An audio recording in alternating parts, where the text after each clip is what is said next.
कब जानो हमारी साधना रंग ला रही है? जब काम के वेग को, क्रोध के, मोह के, मद के, इन सब के वेगों को सह गए, कोई प्रभाव नहीं, अंदर से शांत। किसी से कहना मत, क्योंकि कहने से सत्ता दृढ़ होती है।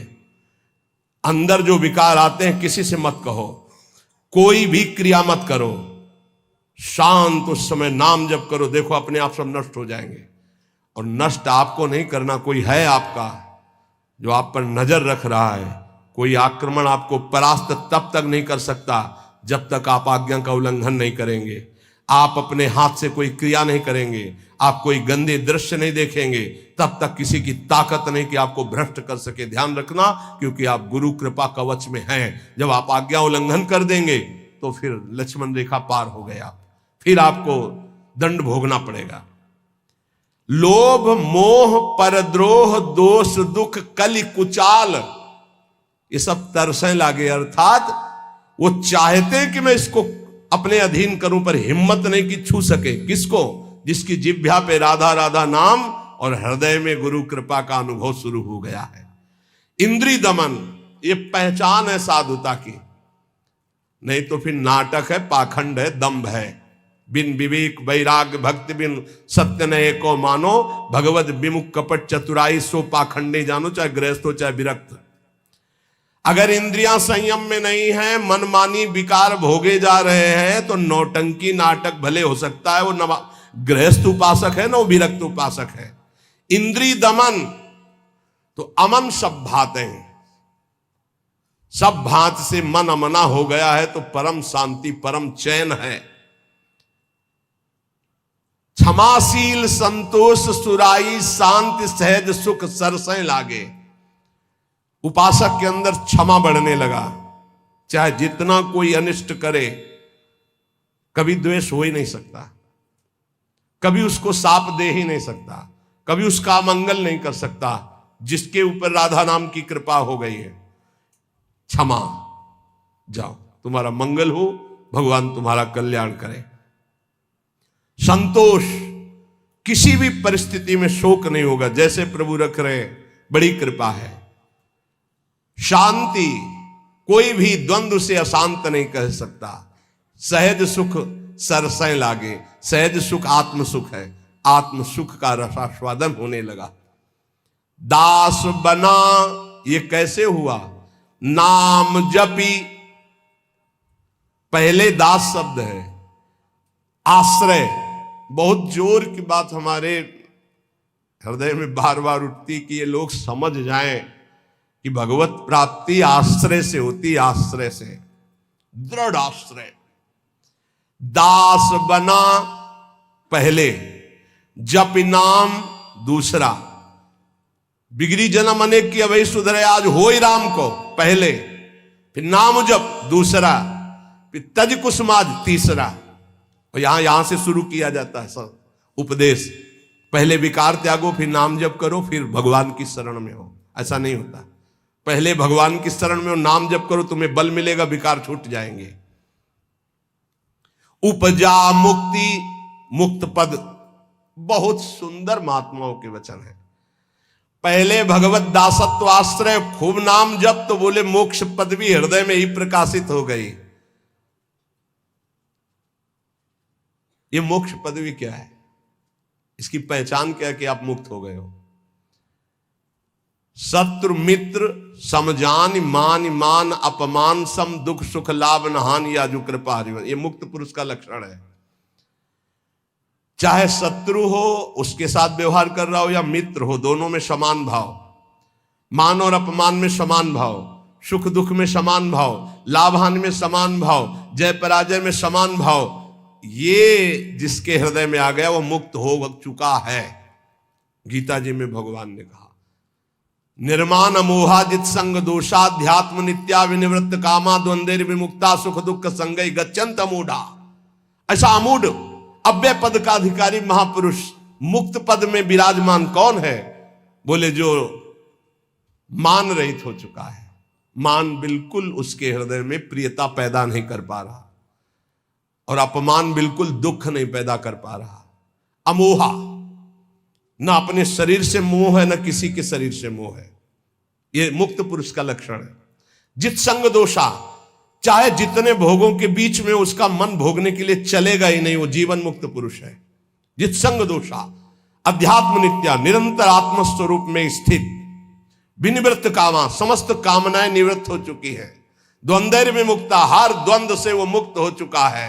मान अपमान, सुख दुख, लाभ हानि, चिंता शोक भय मृत्यु, सब से सुख दुख संगय, सुख और दुख में समान भाव, ऐसा महापुरुष परम ज्ञानी महात्मा वो जीवन मुक्त है। वो यहां कह रहे हैं, दास बना पहुंचे मुकाम जे, आंखें कहत हवाला। साधु की पहचान चिकने गाल से नहीं, साधु की पहचान उसके नेत्र से होती है, सिर्फ नेत्र से। ऐसे तो मांस मछली खाने वाले के भी गाल चमकते देखे हैं कि वो बहुत ही चिकन, तो चिकनाहट को थोड़ी साध होता है, वो तो घी दूध से चिकनाहट आ जाती है। अच्छा खाओ पियो तो मांस चढ़ेगा, चिकना हो जाएगा शरीर। बोले बहुत चमक रहा है चेहरा, तो हम आपको दिखाएं कि विषयी पुरुष हो, चेहरा चमक रहा है, वो भजनानंदी है क्या? नहीं, वो खान पान का है चेहरा। दास बना पहुंचे मुकाम, तो आंखें कहत हवाला।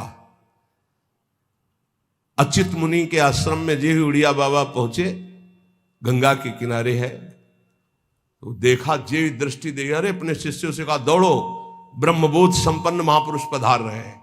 दृष्टि में पता चल, बोले दास बना पहुंचे मुकाम जे, तो आंखें कहत हवाला।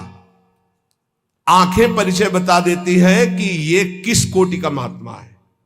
जीवन मुक्त है या प्रपंची है या विषयी है या साधक है या साधना की किस स्थिति में है, पहुंचा हुआ महापुरुष के नेत्र बताते हैं। दास बना पहुंचे मुकाम जे, आंखें कहत हवाला। यही दृष्टि में दृष्टि ऐसे मिली तो पता चल जाता है कि किस कोटि की स्थिति है। अब बता रहे हैं कि दो प्रकार की आंखें होती है सिद्धों की। एक होती है जो ज्ञान सिद्ध होता है, करुणा और मैत्री, ये दो आंखों में नहीं होंगी। करुणा और मैत्री नहीं हो, क्योंकि वो निर्मम निरहंकार अद्वितीय स्थिति को प्राप्त महापुरुष बिल्कुल शुष्क शुष्क काष्ठवत हृदय, ना दया ना करुणा ना मैत्री ना द्वैत। जब अपने सिवा है नहीं कोई, तो आप उनकी दृष्टि में देखोगे तो ना हिलन ना डुलन, और नेत्र के आसपास की सारी पुतली साफ एकदम श्वेत, वो ब्रह्माकार वृत्ति के नेत्र होते हैं। रुद्रवत एकदम दृष्टि उनकी, और बिना चंचलता रहे, बार बार ऐसे नहीं, खुले हो एकदम अलक्ष श्वेत पुत्री, सिंहवत दृष्टि। और दूसरे होते प्रेमियों के, नशा ललाई, जैसे भांग छाने हो या कोई नशा करे हो तो लाल आंख नहीं हो जाते, ऐसे लाल आंख होती है प्रेमियों की, क्योंकि प्रायः वो रुदन करते हैं, तो आंखें सूजी हुई या आंखों के नीचे लालिमा। थकित पूतरी, वो एक विचित्र दशा होती, बड़े ही सरस, बड़े ही व्याकुल, बड़े ही थकित नेत्र। पलक न लागत हाला, अपलक दृष्टि उनकी भी रहती है। ज्ञानी की दृष्टि भी ऐसी होती है, प्रेमी की दृष्टि होती है, पर दोनों में अंतर होता है। एक एकदम काष्ठवत शुष्क, मतलब वो शब्द अशुद्ध होगा, उदाहरण नहीं दिया जा सकता, जैसे खुली हुई मुर्दे की आंख, कोई हलन डुलन चलन कुछ नहीं। कई बार उड़िया बाबा को बाहरी लोगों ने समझा कि पधार गए हैं, ऐसी दृष्टि बस कुछ नहीं। और प्रेमी जनों की दृष्टि, नशा ललाई, थकित पूतरी, पलक न लागत हाला। मतलब नेत्र ऐसे कि देखो तो आसक्त हो जाओ, बड़े सरस, बड़े प्रेमी, बड़े थकित, और हल्की सी लालिमा नेत्रों में छाई हुई है, सुरंग नेत्र हैं और घूर्णित नेत्र हैं। प्रेमी जनों के घूर्णित नेत्र हैं। जैसे नशा ललाई का तात्पर्य यही है। थोड़ी थोड़ी देर में ऐसे आपको लगेगा कोई नशा खाए है क्या ये, उनके नेत्र, क्योंकि प्रिया प्रीतम के उस प्रेम रसाशों में उनके नेत्र झूमते हैं। अलसाने से रहित हमेशा हरिजस सुनि दृग नीरा। थोड़ी सी प्रभु की बात सुने कि आंखों से आंसू की धारा बहने लगी, और अलसाने से रहते हैं, न सोना न जागना। अखियां रूप के रंग रंगी, निरखी स्वरूप कुंवरी राधे को, याही माही पगी। ये अखियां रूप के रंग रंगी, न सोई न जगी। प्रियाजू के रूप रस में हर समय अलसाई हुई, एक जैसे कोई नशा किए हो ऐसे उस नशे में। ढरक चलत कबही भरियावत पुलकावली शरीरा, गदगद गर चित शांति थका मन, तनहु थका दर्शाई। ज्ञान विराग भक्ति से पूरे, जगत न सकत समाई। ऐसे प्रेमी जनों के नेत्र जहां जगत का प्रवेश ही नहीं है, हृदय कंठ गदगद हो जाता है, चित्त शांत है, मन अचंचल है, तन एकदम थकित शिथिल भाव में डूबे हुए। बोले ऐसे जो महापुरुष होते हैं तो दास बना पहुंचे मुकाम जे आंखें करत हवाला। ऐसों के नेत्र बताते हैं कि मुकाम में पहुंचे हुए ये जन है। श्री भगवान जगत गुरु श्री कृष्णचंद्र जी कह रहे हैं जो पहुंचे हुए महापुरुष है वो शरीर को अपने वश में किए होते हैं। यही सबसे बड़ी चूक हो रही है। ये बहुत बड़ी चूक है जो हमारी निंदा का कारण बनती है। हम संतों की या भक्तों की जो निंदा का कारण बनता है वो ये नाशवान दुष्ट नीच शरीर है। इसको जब तक मैं माना जाएगा ये नीच आचरण कराता ही रहेगा, गुरुजनों की, आचार्यों की, भगवान की निंदा करवाता रहेगा। एक शरीर से गलती होने पर समस्त साधुओं की तरफ लोगों की दृष्टि अश्रद्धा से हो जाती है। इसीलिए हमें लगता है कि अगर साधु बने तो मर के बने, उन्हें घर गृहस्थी में ब्याह करके अच्छा है, जीवन धर्म पूर्वक व्यतीत करे, अधर्म आचरण न करे। बहुत बड़ी त्रुटि समझो, एक गलती से लाखों लोगों की श्रद्धा संतों के प्रति नष्ट हो जाती है। भगवान कह रहे सिद्ध पुरुष के लिए कैसा होता है, निराशीर्यत चित्तात्मा त्यक्त सर्व परिग्रहा, शारीरम केवलम कर्म कुर्वन्नाप्नोति किल विषम। यत चित्तात्मा, जिसने अपने शरीर को अधीन कर लिया। ये प्रार्थना है सब साधकों से, कोई ऐसी चेष्टा मत करना जिससे भेष को गाली मिले। हमारा गति हो या दुर्गति हो तो ठाकुर जी जाने। कभी ऐसी जगह न खड़े होना, कभी ऐसी चेष्टा मत करना, कभी ऐसा संग मत करना। ये ध्यान रखो कि तुम्हारे से एक बहुत बड़ी धारा जुड़ी हुई है।